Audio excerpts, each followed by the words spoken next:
Hey, welcome everybody to another episode of Necessity versus Commodity. I've got an amazing friend, Nosh, with me today. Now, if you're an online business owner, this is something you're probably going to want to listen to because Nosh actually works with a couple of my clients. He's going to start doing some work for me as well. As business owners, we obviously wear tons of different hats, and sometimes we can't juggle everything. And getting a professional like Nosh that can come in and help with web design to SEO to email writing, to helping you with some of your systems of really key points very quickly, very effectively, very cost effectively to help save your time and know that things are done correctly. These type of key aspects that Nosh does, and we're going to kind of talk about today, really help bring in clients at a cheaper client acquisition cost, help you become way more visible online, and people find you easier. Also, aspects of helping keeping people in your nurture sequence more powerfully. And so, Nosh, welcome to the podcast. Super excited to have you. I've When we first met, it was because some of my clients were working with you and were speaking to so highly of you.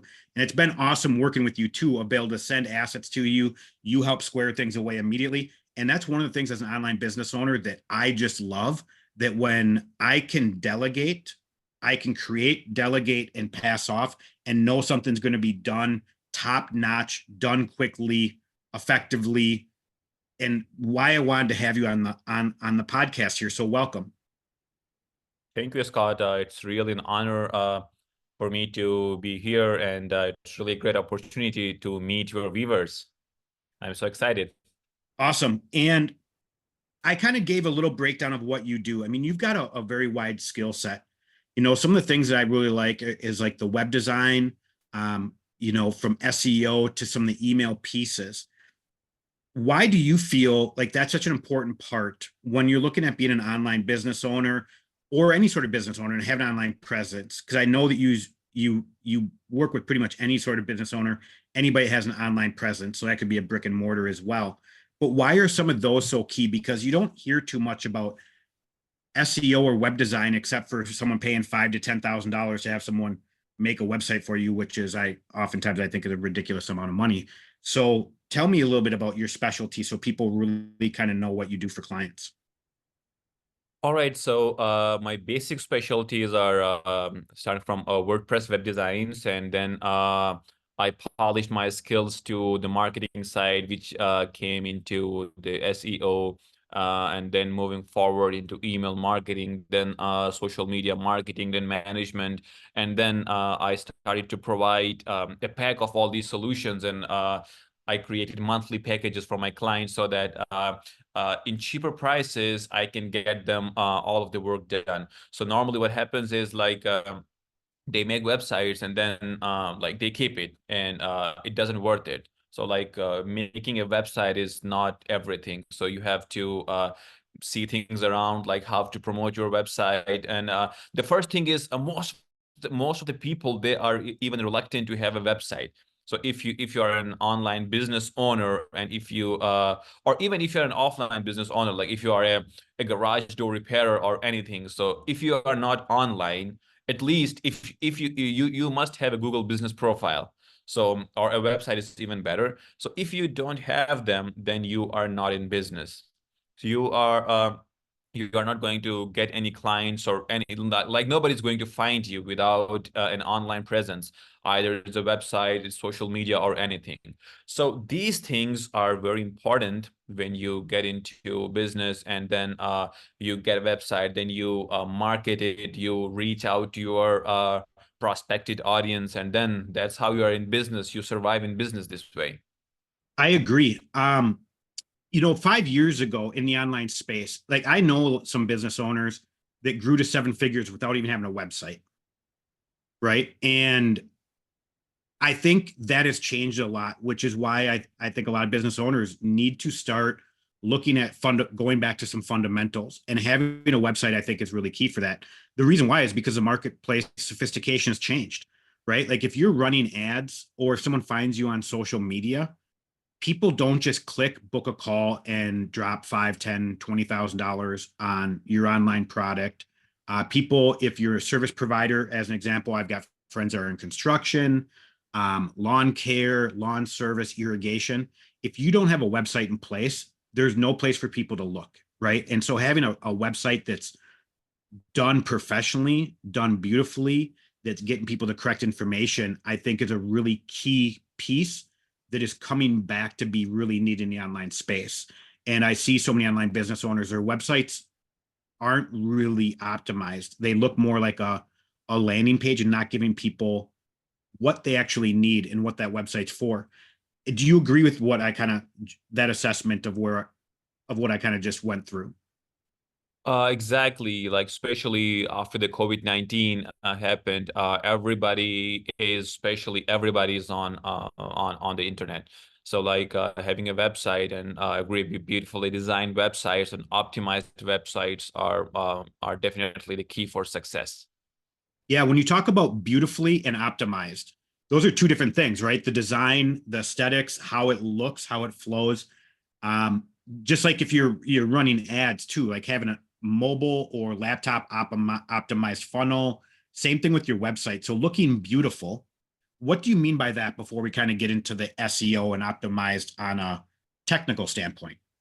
Like giving a great user experience. So if I'm looking for something and if I search for a garage door repairer and if I find a website and if I go in here and if I'm looking for a certain thing and if I don't find it right like in the front, if my desired thing is at the bottom of the page, this doesn't give me a nice user experience. And after that you go to properly designed like a responsive websites. So like if I'm checking the website on a mobile device or on a tablet or on a desktop, they should be properly designed for every device that you are using. And then slowly moving to like this was the user's perspective. So when you go to Google, so we are optimizing the website for Google, so there are many technicalities that should be considered for Google, so that everything happens on the back end. And the designing thing is like is done on the back end, but it comes as the face of your website. Agreed. And I think a lot of people miss that. You know, again, whether it is your construction company or whether it's your online business coach or whatever, a lot of them aren't optimized, you know, and myself over the last 10, 15 years in the online space and 20 years as a business owner, having a website was always really, really important to me. I didn't understand like the importance of actually having it, like you said, user friendly, or didn't understand a lot at the very beginning of why it's so important. Majority of people are on their phones. And if your website doesn't look good on the phone and they can't navigate it quickly, effectively, like people go Yeah, immediately just close things out. And that's a really important aspect. You kind of brought something up too, that how your website reacts to an optimized, you know, if I use like, again, like my friend that has a construction site or one that has an irrigation, one of the things that we did in their website was immediately when they open up, someone opens it up, you're going to get a pop-up to say, hey, enter your information here to capture that lead quickly. So there are a lot of things that you do very powerfully with the website to make it not only user friendly, but also capture leads that are showing to your website as quick as possible as well, right? exactly. Yeah. The email addresses that we capture, they are our biggest assets. So like we can get them on our email marketing tools, and we can keep reminding them of our services, or we have any deals or anything. And a lot of people have got a lot of conversions like this way. For example, if there's an if Christmas is coming, or if there's a Black Friday, and if you're offering any sales, especially if you're in the e-commerce space, like these are the email address is the first thing that we have, so we can reach out and then we go along with this. Yeah. And just so people kind of understand importance, I just want to, you know, really kind of highlight like my experience. Like when I had my brick and mortar business 10 years ago, we did hire somebody at that time to come in and really optimize the SEO, which we'll kind of talk about here shortly. You know, that might have taken 30 days to like 3 months to really get it, you know, up and going, but it was paramount to the amount of clients we brought in. I mean, I think we normally got 3 trying to remember the numbers from back.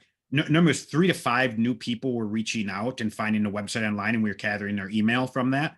And I normally would close 1 to 2 deals because of that a week. That is not running ads. That's not doing any extra work. That's just someone coming to me going, hey, I want to give you money. And that as a business owner is so key to bring that in. If we look at online business owners, so many don't focus on this anymore. And I think it's a tragic mistake, especially if you are doing a lot of organic traffic or paid traffic, to have a website out there as well. Because a lot of people might see your ad, might see your organic stuff. They go to your website, or someone that's local, or someone that's just searching for that service. There are online business owners that have a $5,000 to $20,000 product. If your SEO was dialed in and you just at minimum brought in 1 new client a month at, let's just say, a 10K price point, that's $120,000 a year. That's major revenue that you're leaving on the table. Yeah, So what type of exactly. changes do you see with people when they start working with you in that capacity? I have normally worked with small business owners, so I haven't gotten any high ticket clients, and even I haven't started looking for high ticket clients because of my resources as of now. But my experience with small business owners is like, the small business owners, when they come into business, they have a lot of competitors, like a lot of people. They already have websites, they already have social media, they already have people doing SEO on their websites and things like that. So relying on SEO or organic reach is not enough, like as of my experience till now. So we at least have to go for some paid marketing if we have to compete them. And then slowly, once we establish ourselves in the online market space, like we establish our websites and other social media presence and things like that, then we can think to take off the PPC, which is the paid ads, and then we can focus on the organic side of the thing.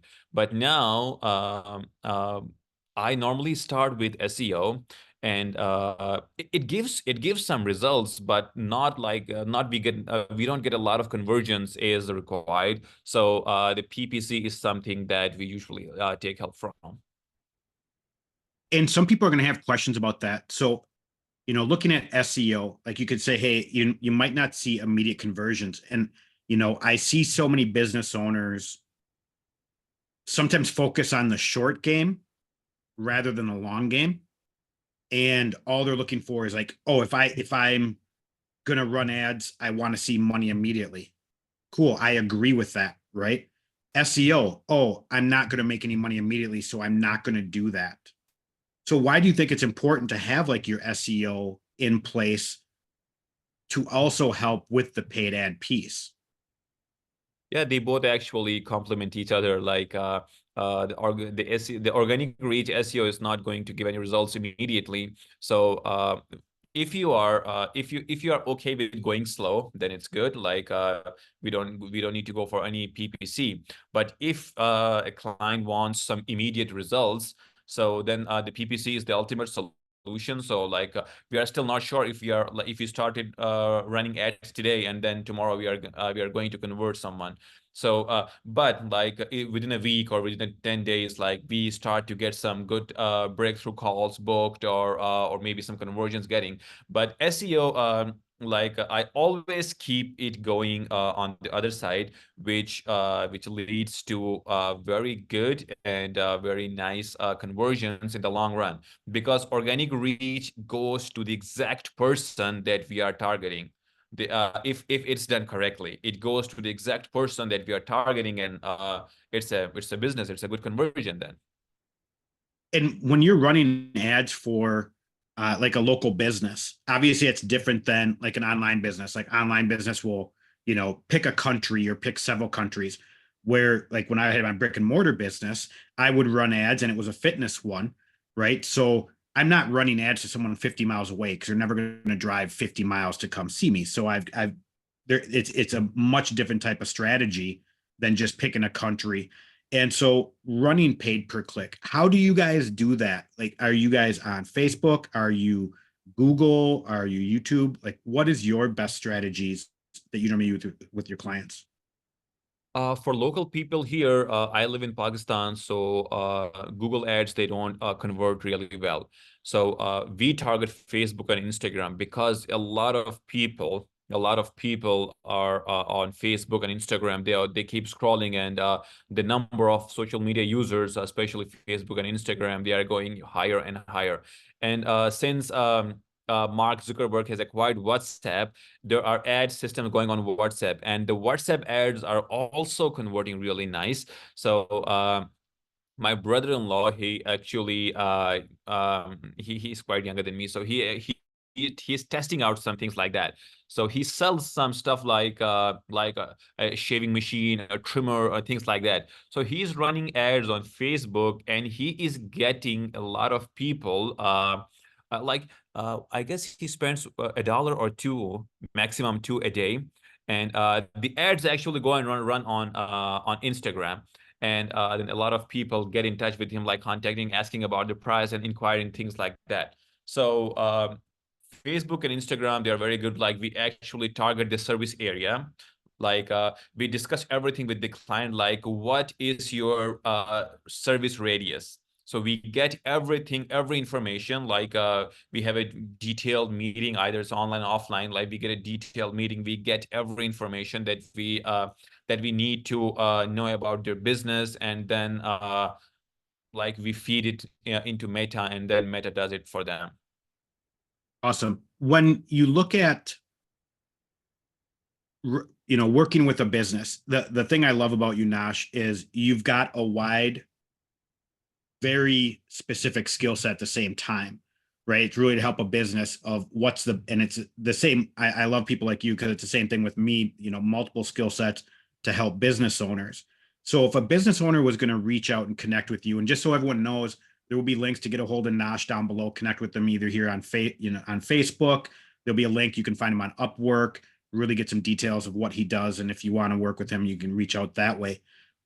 If I'm a business owner and I'm not really quite sure what I exactly need, and I come to you and say, hey, Nosh, here's where my business is. What's kind of your process to like really look at someone's business, go through and say, hey, let's start here and here's why. Then we can try this or try this. Like, what is that process when someone works with you? This is the exact thing I wanted to discuss. A recent incident happened with me. Like my mother-in-law has a business, like she has a boutique store, and she inquired from another digital marketing agency that was based in her. She lives in another city. So what happened is I did her website quite a long ago, like when she was not very established in her business. So like I was set something up for her.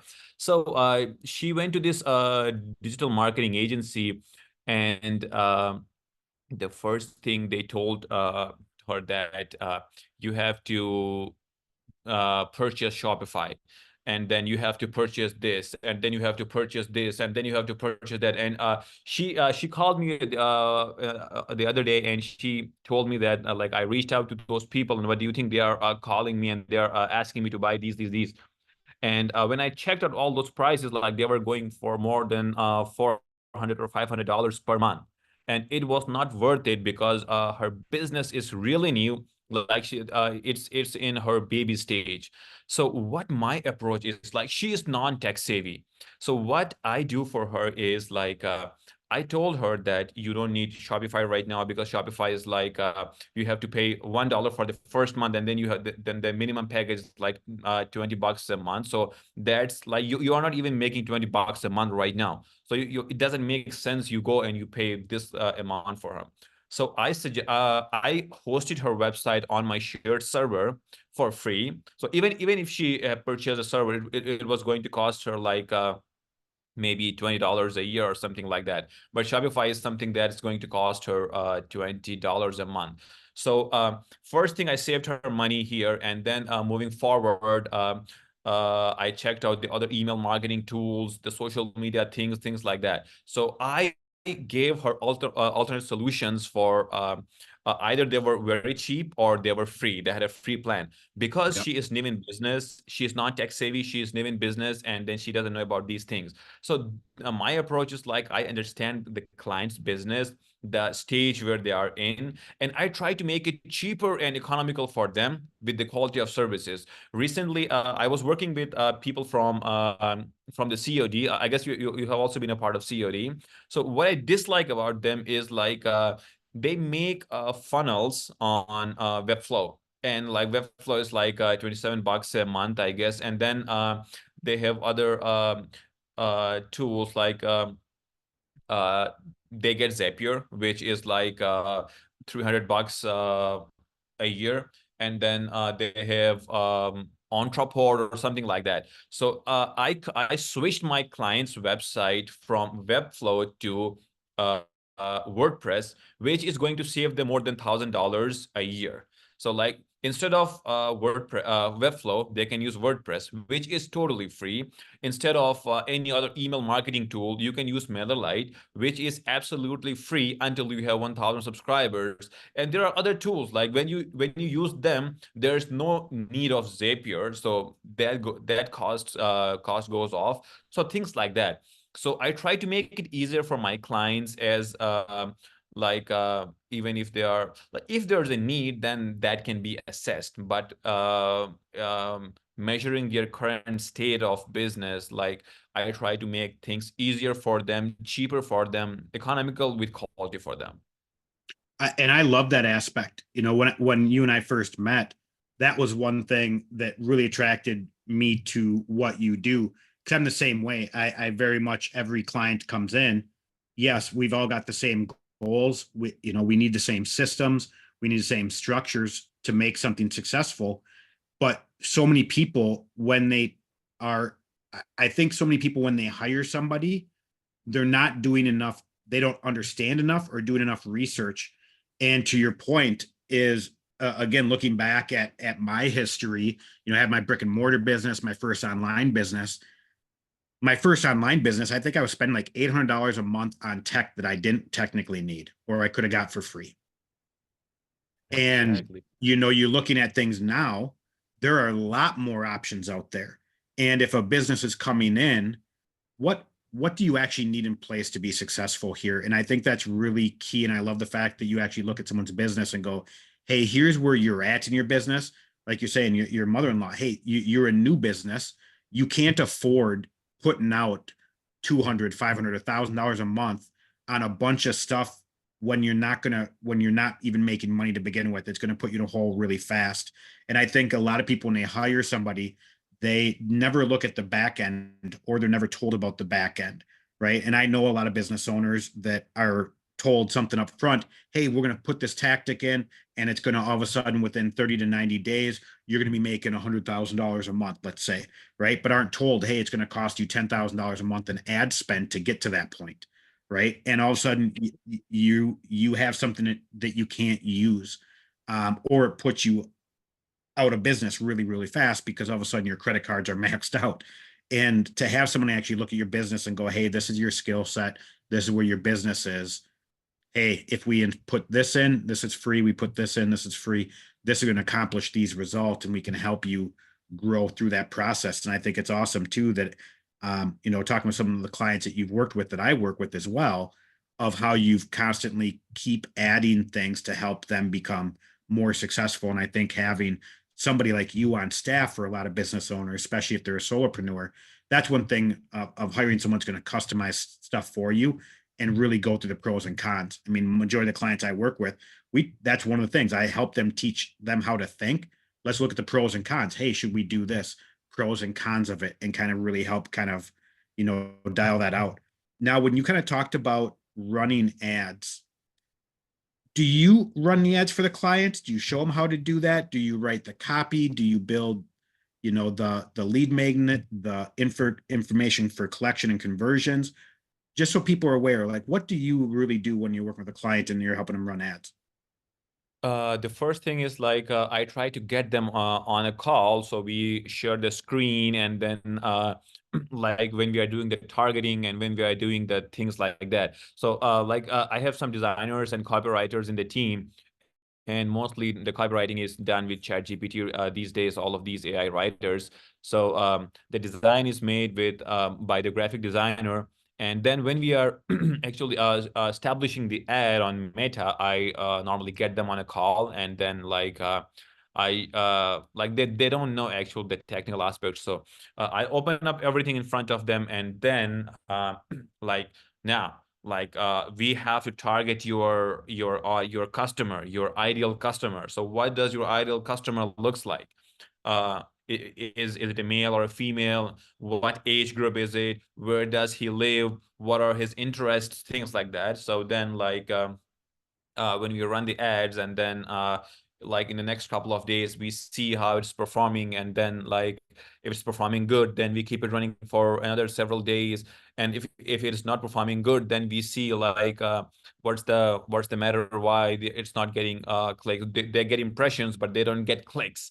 So what's the reason? Is there something wrong with the graphics, or is there something wrong with our CTA or the copy, things like that? So we this happens like 3 or 4 days after the ad is running, and then we check it on together. So first I try to analyze myself, and then I find out my findings, and then I share with him, and then we either change the copy, or we try to test out some changes and then see how it's performing. So then I like ideally we get some results after doing these steps. Awesome. And testing is so important. And it always blows my mind how many business owners aren't testing as frequently. And especially when they're first launching, or that within 3 to 6 months that they just come complacent with, oh, I'm getting results, rather than continuing to test to see, hey, can I get things better?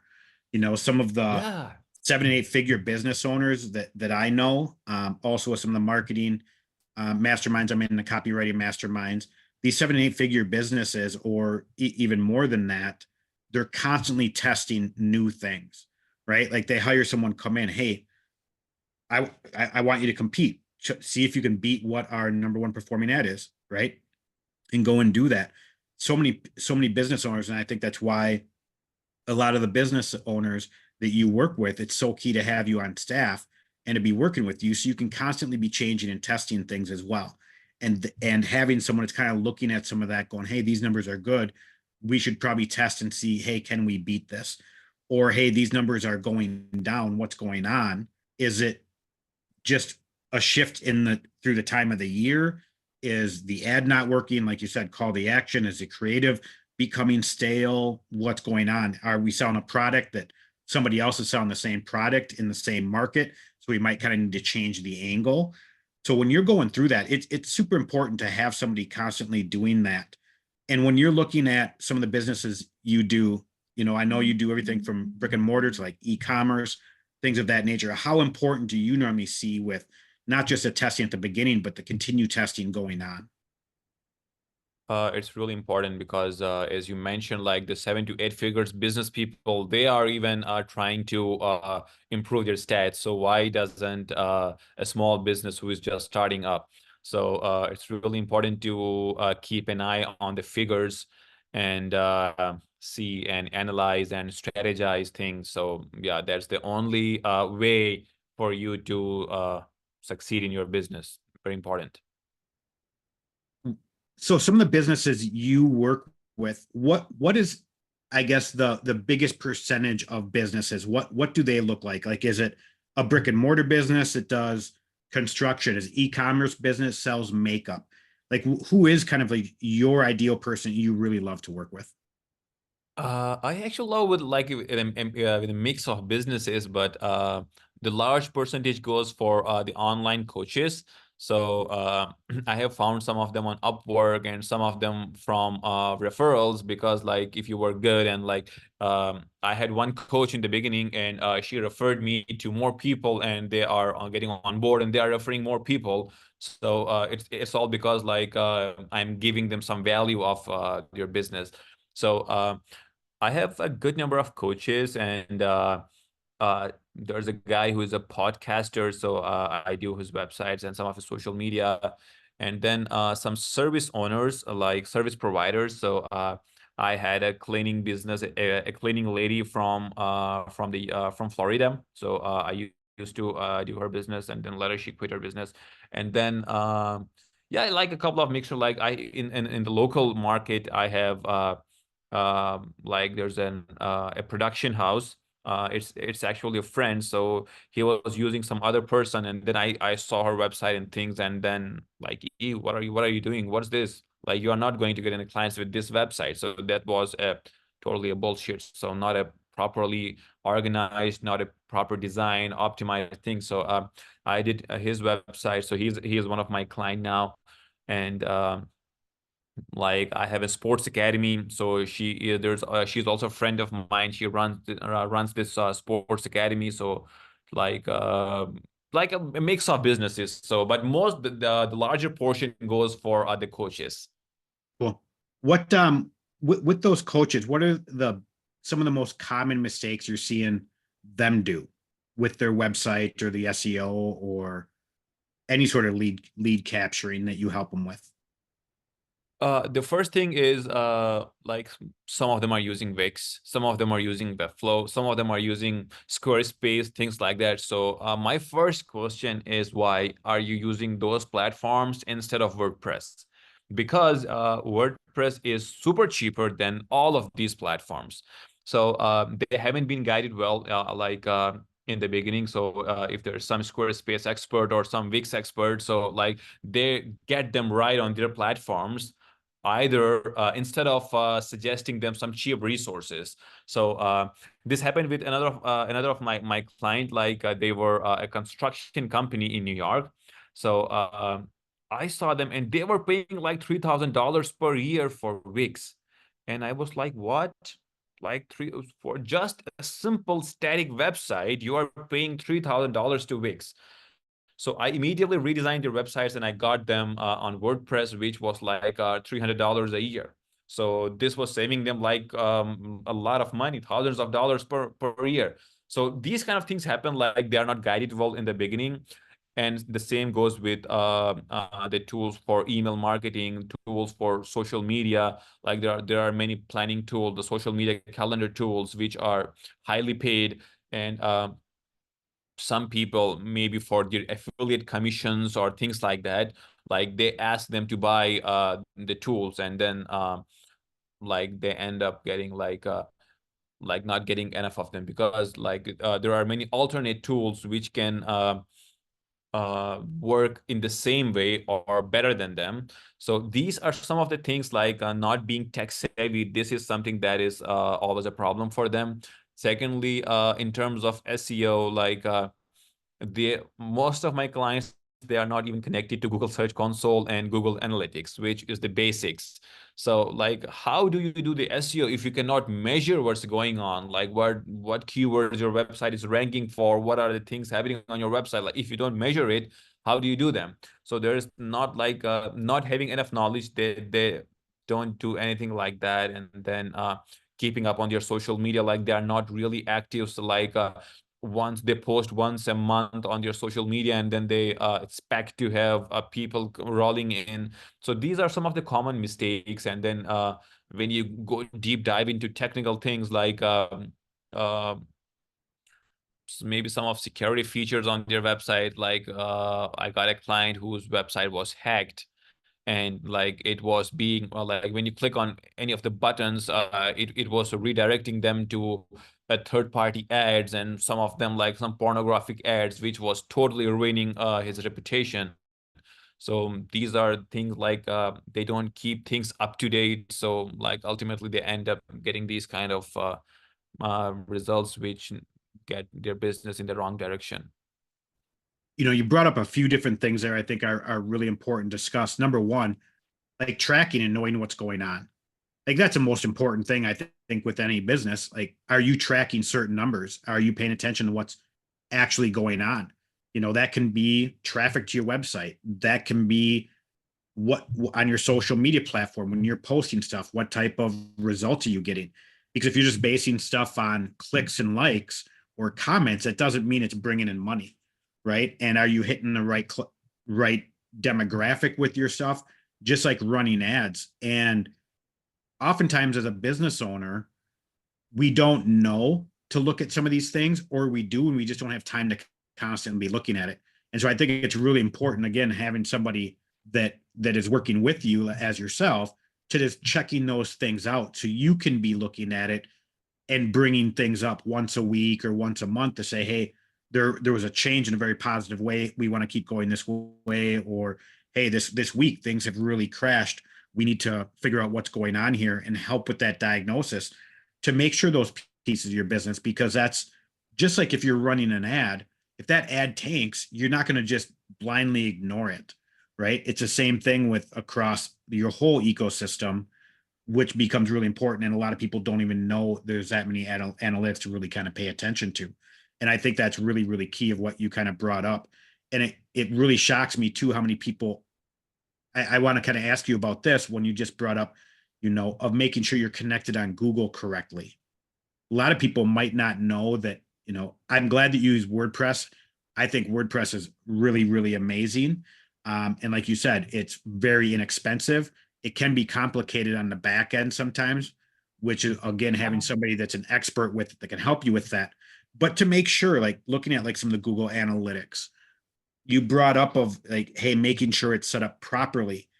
Give a little bit more detail on that in case somebody doesn't know, so they get a better understanding of what you mean. Yeah, so basically what Google Analytics does is it tracks the number of visitors who are coming to your website. So it can give us a basic idea of how our SEO efforts are working well. And then additionally, it gives like from where your visitors are coming from, what time of the day they are visiting your website, and which countries and which cities they are based in, and where your traffic is coming from. Either it's an organic traffic, or is it from a referral, or is it a direct approach, or is it from the paid advertisements or things like that.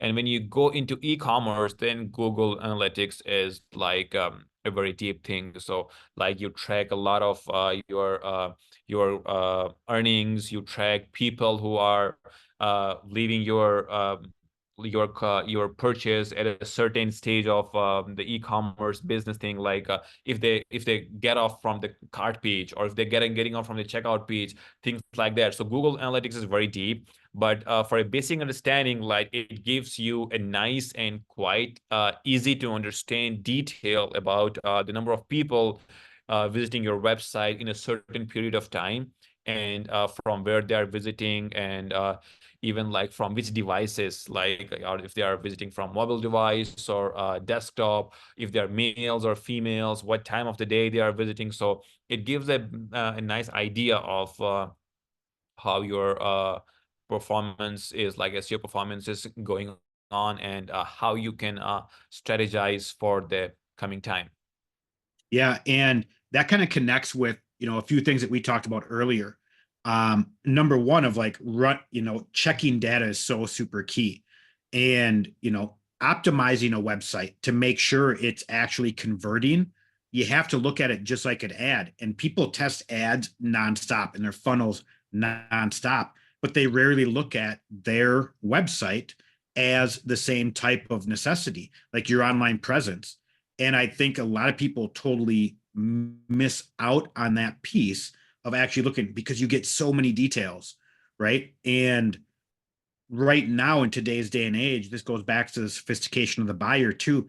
If you're an online coach, like some of your clients are, and they're running ads or posting social media, and people are going back to their website, and I'm just going to throw out a number, and you're getting 100 people a month to go to your website, but nothing's happening with your website, that's a red flag, right? It's no different if you were running ads and nobody's clicking to go to the next step. That's a red flag. You would change stuff, right? And so gathering, and it's why this is such a full circle piece to a successful business, because again, if you're running ads and people are then going to go search you out, which I do oftentimes, and I've done that for years, and I think the market's going more that route, and I'm going to your website and I'm not downloading something, I'm not clicking to learn something more, I'm just popping on and popping off.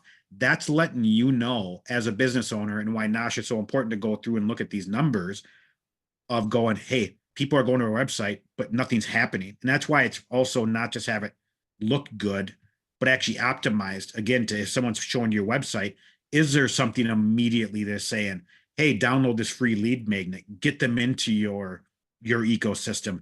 Hey, watch this if you're looking for this, get them into potentially your funnel and convert them into a sale very, very quickly. Those are all key aspects. If you're not paying attention to the numbers and analytics on the back end, you don't know what's happening. And people need to stop viewing analytics and numbers just as in your ad or your funnel stats or your lead magnet stats, and looking at your whole presence online as one big funnel. And your website is part of that funnel. It is a landing page that you're directing someone to another step. And if someone's not taking a step on your website, that just like a landing page, it's not converting properly, it should be changed. And people need to look at it. So I think that's really key. So when you're going through that, how do you help somebody really diagnose some of those problems to offer suggestions of either to what you're going to have them fix, or, hey, we need to add this, I need this from you. What's kind of your process there, just so I get a little bit more clear perspective as well? Normally how we do is like we see like what stage of the funnel people are going up to, or if we are sending them emails, so like we check the results. Like it's all the numbers game. So like if we are sending out emails to 1,000 people, and if like even at least 50% of them are opening are not opting it, then like how could we improve things? What can be done? Like we try to put ourselves in the consumer shoes and see like what are we offering and what do they need. So, or according to their need, how can we change our offer so that it can fix into their desires. So these are some of the things. And then we keep an eye on the website and things like for how many people are, for how much time people are staying on the website, like what's the bounce rate.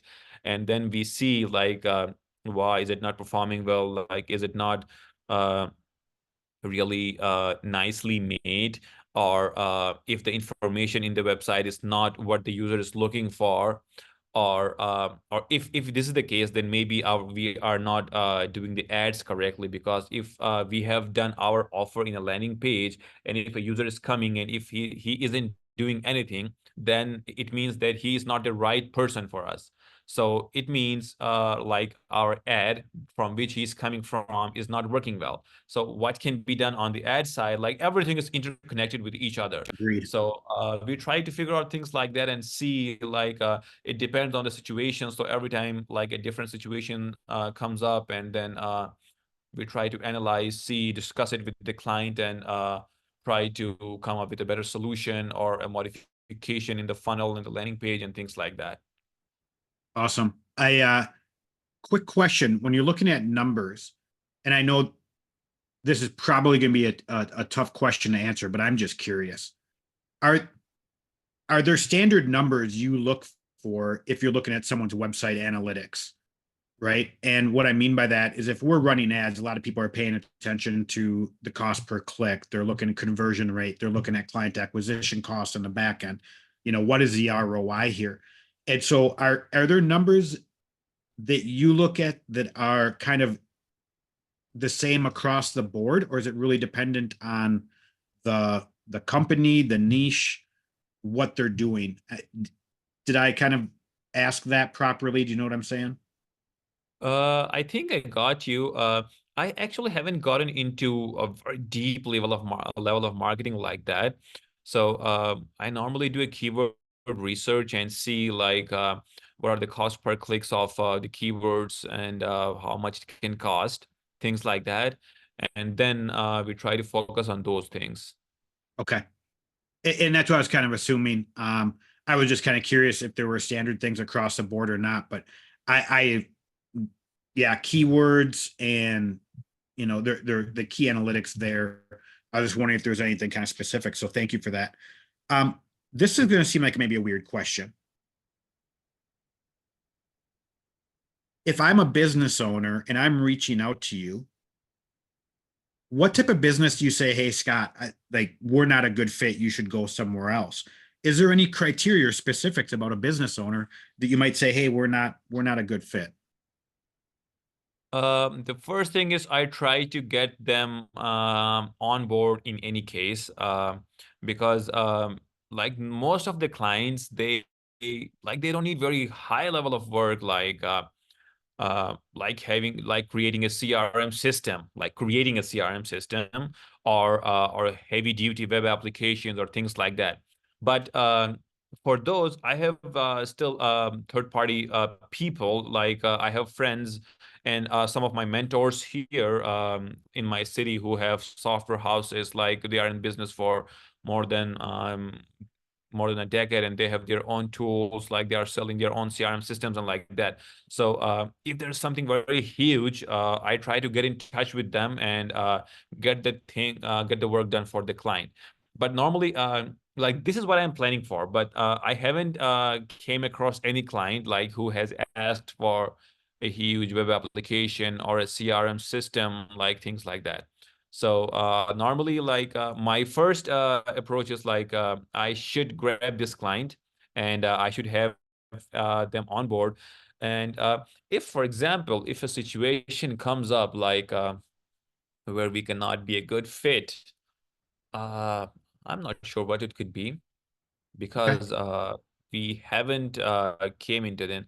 Yeah, well, once it happened like it was I kind of got disheartened with a client. Like I was doing her website. She was also from the US. So I was doing her website, and then like she was getting very rude sometimes. So that was something that was like disheartening me, and it was something I was like I shouldn't do this with her anymore, things like that. So that was one thing, and it was very long ago, so it just came up in my mind. Yeah, I that was something back in when I was just a personal trainer. If we go back like 25 years ago, when I first started, I kind of had to take on any client I could to make money. But once you're kind of established, you can be a little bit more selective at that point. And that's one thing I know with myself when, I don't really do sales calls anymore. I more or less just do kind of an interview and make sure that, we're on the same page with things, our personalities fit, that we have the same expectations and those things are laid out. I think that's really key. I don't think any business owner, or whether it's the business owner working with you or you working with the business owner, if energetically things aren't working or whatever, that relationship should be severed just in the benefit of both people. I think that's really, really key. Um, as we kind of wrap everything up, I know we both kind of a hard stop here. Is there anything specific you would like to say to a listener? If they're a business owner, anything that you want to tell them specifically, maybe a tip or offer a suggestion or just motivation or whatever it may be. Is there anything you want to leave the listeners with? I can only say that like having an IT expert in their business, especially for people who are non-tech savvy, like it is very important. So there are many people out like me who are offering like very cheap packages, like $200 a month, who and for which people for the expert who can handle their everything, like from their social media, from SEO websites, email marketing, things like that. So they are non-tech savvy, and they don't really understand what's the worth of it, or how things needs to be done and things like that. So this is like a good investment on their business if they're hiring an IT expert, an honest IT expert, which can handle things for them. For example, if I can tell you about one of my clients. So he used to have all of his funnels on Webflow, and when I switched over his things and saved him money, so I instantly saved him $800 in one day. So like his subscriptions were going to renew in the same month. So I canceled them and I used alternate free solutions, which are totally working as the same for them. So this is some value you are giving to them. So instead of like, if he pays me $200 a month, and I save him $800 a month. So then this is a very good investment for him, and he can consider it as a very good ROI. So this is like working with some honest and IT expert can be a very good investment for your business. Agreed. And I'm glad you brought up kind of that IT expert piece. We didn't really discuss that too much. But and I hope everyone, as we were going through, was understanding that that's a really key part of what you do. A couple of the clients that I work with, that you work with, that's a game changer for them. Knowing that they don't have to do that. Like you said, a lot of business owners, they're not tech savvy, or they don't want to be. I don't want to learn this new technology. I don't want to learn this new software. I don't want to learn this, right? And the time that's saved to have someone to be able, like yourself, just come in and do that, that's an expert with that tech, that's very efficient, very cost effective. Someone that's on staff to do that is huge. It's why large businesses, corporations have those IT people in place to make sure everything's operating the way that it should. Because the moment these things break down, all of a sudden, like you said, like you don't have a website, you almost don't have a business, right? And if you don't have some of these pieces in place, all of a sudden, boom, your business is really, really suffering. And having somebody like you on staff that is just making sure all of this background stuff, the fundamental, the foundation of your online presence is really working optimally, is so important. So again, everybody, I'm gonna have some links down below. You'll be able to connect with Yeah, Nosh. and I would also, sorry for Yeah, cutting shoot. you off, also add one more point, that Yeah, communication please. is very important key. Communication, the proper communication. So most of the time, what happens is like two of my clients have hired me totally because I told them the things clearly.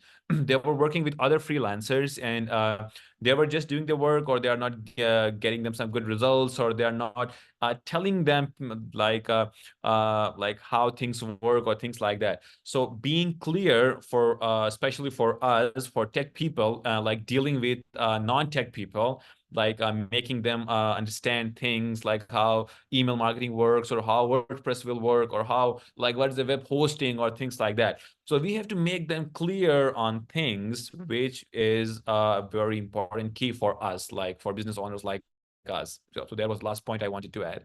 Yeah, and I'm glad you brought that up too. I mentioned earlier about one thing I love about what you do is how customized it is. We didn't emphasize the personalization aspect.